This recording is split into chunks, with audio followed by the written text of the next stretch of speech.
Douglas Reed. Mattoon, Illinois, a quiet town that learned how silence can scream. The name spreads like frost across a windshield, slow, creeping, impossible to ignore. A grandmother alone in her house, a routine evening, lights on, door locked, or so everyone believed. Neighbors remember the calm, the normal, the lie of safety, then a pause in routine, a phone unanswered, curtains still drawn at noon. Police arrive expecting nothing, and find everything wrong. A life ended without warning. Without witnesses, without mercy, investigators stand in the doorway feeling the weight of something unseen, something waiting, and already the town senses this is not just a death, it is a story that will not let go, and someone nearby already knows the ending. Detective Harris, first on scene, notices what others miss. The air feels disturbed, not broken, but rearranged, furniture untouched, no forced entry, no shattered glass, just quiet obedience, as if the house allowed the killer inside. The grandmother's name whispered through the rooms, her life ordinary, gentle, predictable, which makes the violence harder to accept. Harris photographs shadows, listens to the hum of appliances, waits for the house to confess. It doesn't. Neighbors offer kindness and confusion, no enemies, no threats, no reason, the kind of case that eats investigators alive, because when motive disappears, imagination takes over, and somewhere beyond the yellow tape, a man named Douglas Reed is already rehearsing his story. Douglas Reed, family friend, occasional helper, a familiar face, too familiar. He tells police he was nowhere near the house, working late, stopped for gas, talked to no one important. His alibi sounds complete, smooth, almost practiced. Officers nod, write it down. But something lingers, the timing feels stretched, the route unnecessary, the details excessive. Reed speaks softly, eyes steady, hands calm, a man prepared to be believed. Yet as detectives leave, one asks a simple question twice. And Reed answers it differently, barely, just enough to matter. A flicker of tension passes, unnoticed by Reed, but not by the room. Days pass.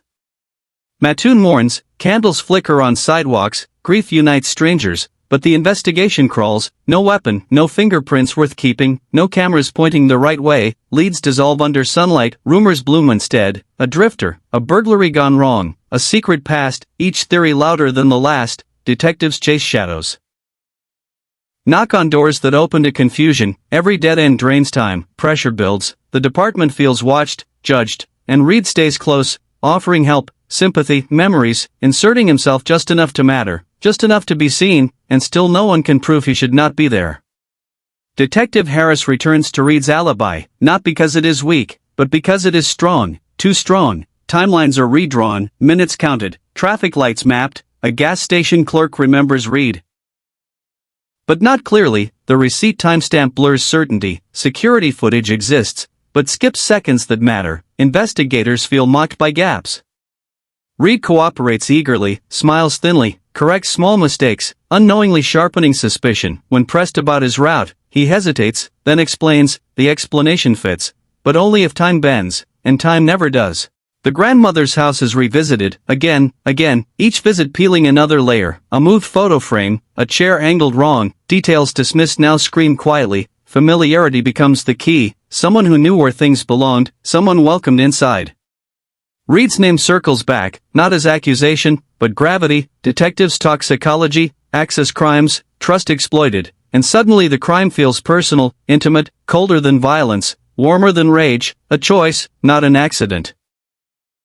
And Reed's calm begins to feel less like innocence, more like rehearsal. A setback hits, forensic results inconclusive, a witness recants, pressure from above urges closure. Reed senses momentum shifting, his tone changes, defensiveness replacing patience. He asks about progress, about suspects, questions no innocent helper should need answered. Detectives note everything, build slowly, careful not to spook him, because fear makes mistakes, and mistakes tell stories. The town grows restless. Whispers harden into beliefs, and Reed starts avoiding certain streets, certain eyes, as if the town itself has become a mirror. A breakthrough arrives quietly, a forgotten voicemail, the grandmother's phone, recovered late, damaged, but alive. Her voice trembles, not screaming, but cautious as familiar. She mentions a name, unfinished. The call cuts off. Detectives listen again, and again, the syllables line up. Reed, not spoken clearly, but felt. Harris closes his eyes. The house finally speaks, and what it says cannot be unheard. Reed is brought in again. This time the room feels smaller, questions slower, silence is longer, the voicemail plays. Reed stiffens, breath shallow, he claims coincidence, misunderstanding, but his earlier timeline begins to crack, tiny fractures spreading, he forgets which detail he used before, repeats an error, corrects it too late. Harris leans back, says nothing, lets the quiet do the work. Reed fills it, and with every word, the alibi weakens. Investigators reconstruct the night. Step by step. Reed's route shortens, his stops disappear, time compresses, suddenly he has a window, brief, deadly, enough to enter, enough to leave, still no confession, just evidence aligning like teeth in a trap, the town learns an arrest may come, cameras wait, families argue, belief fractures. Reed watches the news alone, rehearsing again, but the script no longer holds. Charges are filed, not yet murder, but suspicion solidifies. Reed's past surfaces, control issues, quiet grudges. Moments dismissed before, now re-examined, investigators realize the motive was never rage, it was entitlement, the belief that access meant ownership, that trust erased boundaries, a darker truth than anger, one that chills even seasoned detectives. Reed maintains innocence, but his eyes betray calculation, not grief, not shock, calculation. Court proceedings begin, evidence presented carefully, the voicemail, the timeline, the house details only Reed could know, defense attacks credibility.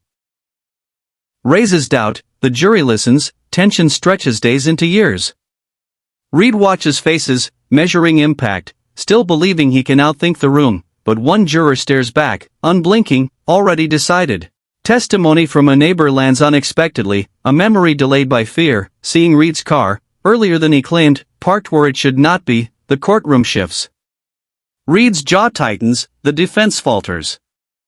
Harris feels the case lock into place, yet something still feels incomplete, as if the crime itself is holding breath. Closing arguments echo through Mattoon, truth versus doubt, trust versus betrayal, the jury leaves, silence reigns.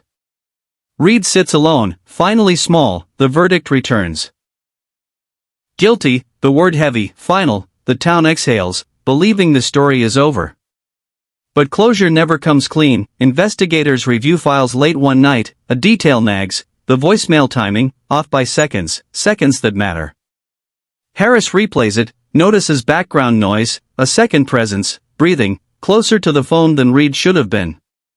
The implication spreads like ice, someone else was there, not instead of Reed, but with him, a truth missed, ignored, buried under relief. Harris digs deeper, finds an overlooked connection, another trusted figure, another key. Records reveal communication, erased messages, meetings minimized, the grandmother had expressed fear once, not of Reed, but of someone Reed protected, the puzzle reshapes. Reed was not alone, he was shielding someone. Confronted in prison. Reed finally cracks, not with tears, but anger, he admits presence, admits entry, but denies the act, claims he covered for family, for blood. The betrayal deeper than imagined. The truth lands brutally, the murder was shared, planned in silence, executed in trust.